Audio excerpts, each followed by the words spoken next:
Coming up on First at 4, a man accused of leading police on a chase with a dead woman in the back of his SUV appears in court. And Mountain Comprehensive Care holds a job fair to address escalating community issues.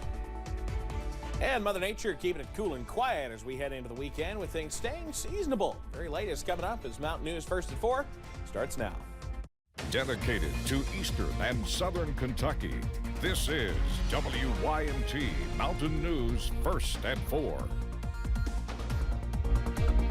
Good afternoon, I'm Steve Hensley. First at 4, the man accused of killing a woman and putting her in the back of his SUV, then leading officers on a multi-county chase, appeared in court this morning. David Reed is facing a long list of charges, including murder and fleeing police. Jim Stratman was in court for Reed's arraignment in Laurel County. Days after his arrest, David Reed appeared in court via video today. He's facing 2 separate cases, according to the judge, each of those with multiple charges connected to them. Wanton endangerment of the police officer, second degree, 1, 2, 3, 4 of those charges. Careless driving, resisting arrest, and no operator's license. That's on one citation. In addition to those charges, Reed was also charged with fleeing and evading police and criminal mischief.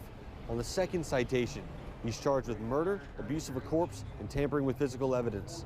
Kentucky State Police arrested Reed earlier this week after he started a chase in Madison County. That chase ended when Reed ran into a couple of state police cruisers and crashed just north of London. Troopers placed Reed under arrest and then found the body of a woman in a plastic tote bag in the back of his car. The woman was identified as 53-year-old Rachel Louise Carter of Huntington, West Virginia.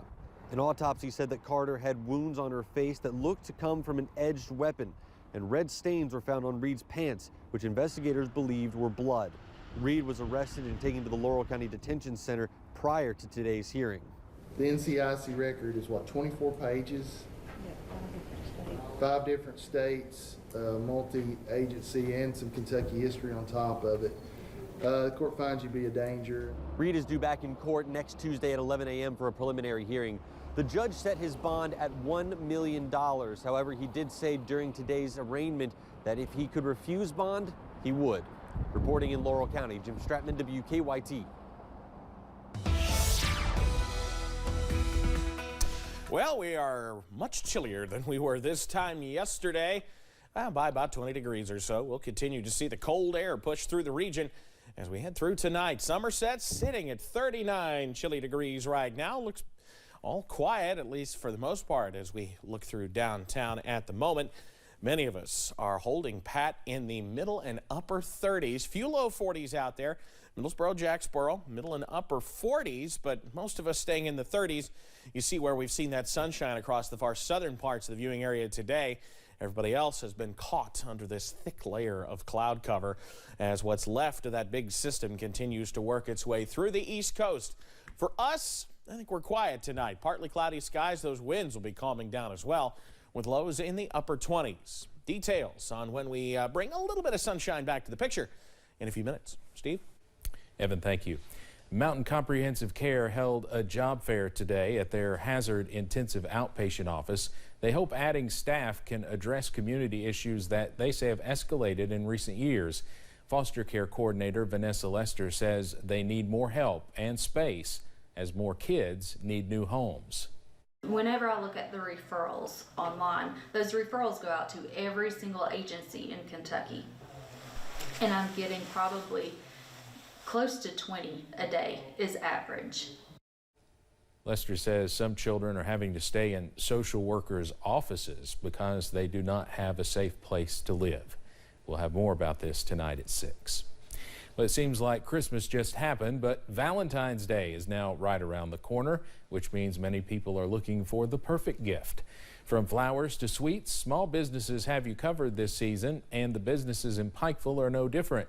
Themed displays and more are popping up all over the downtown area, inviting folks to shop small for that someone special.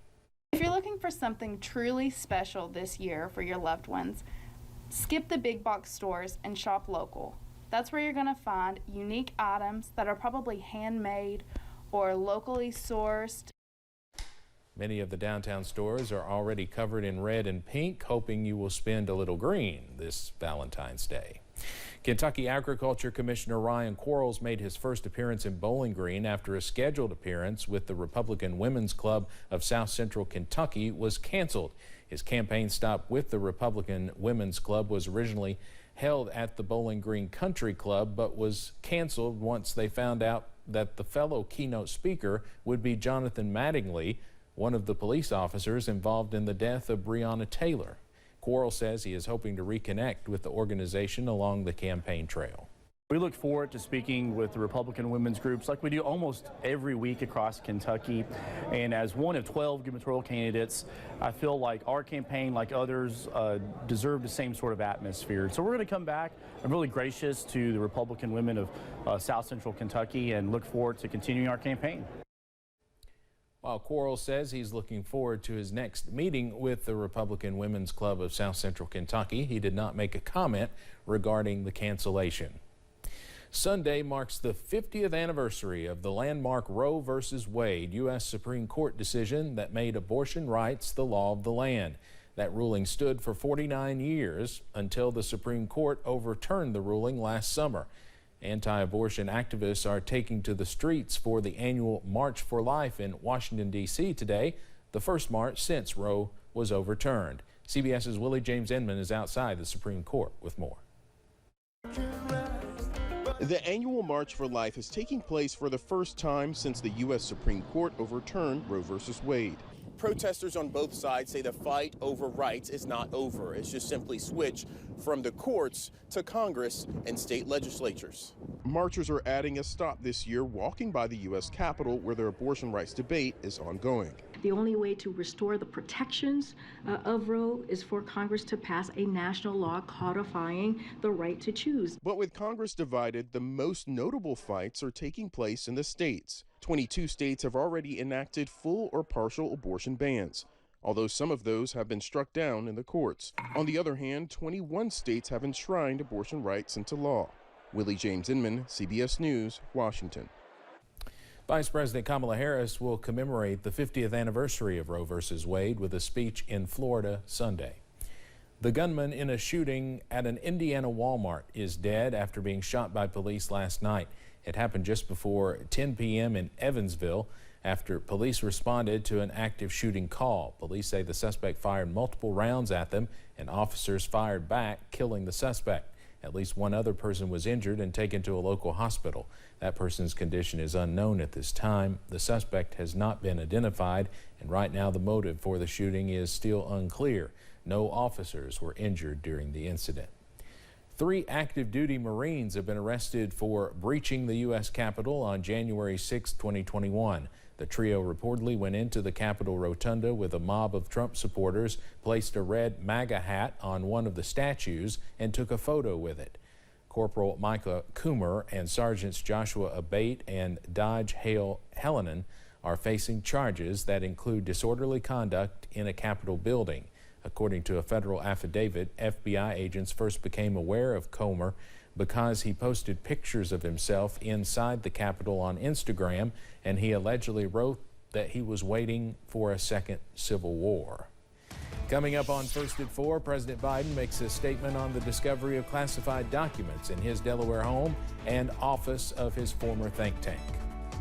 Plus, more quiet time for Mother Nature tonight and tomorrow, though showers may sneak back in. When? Coming up.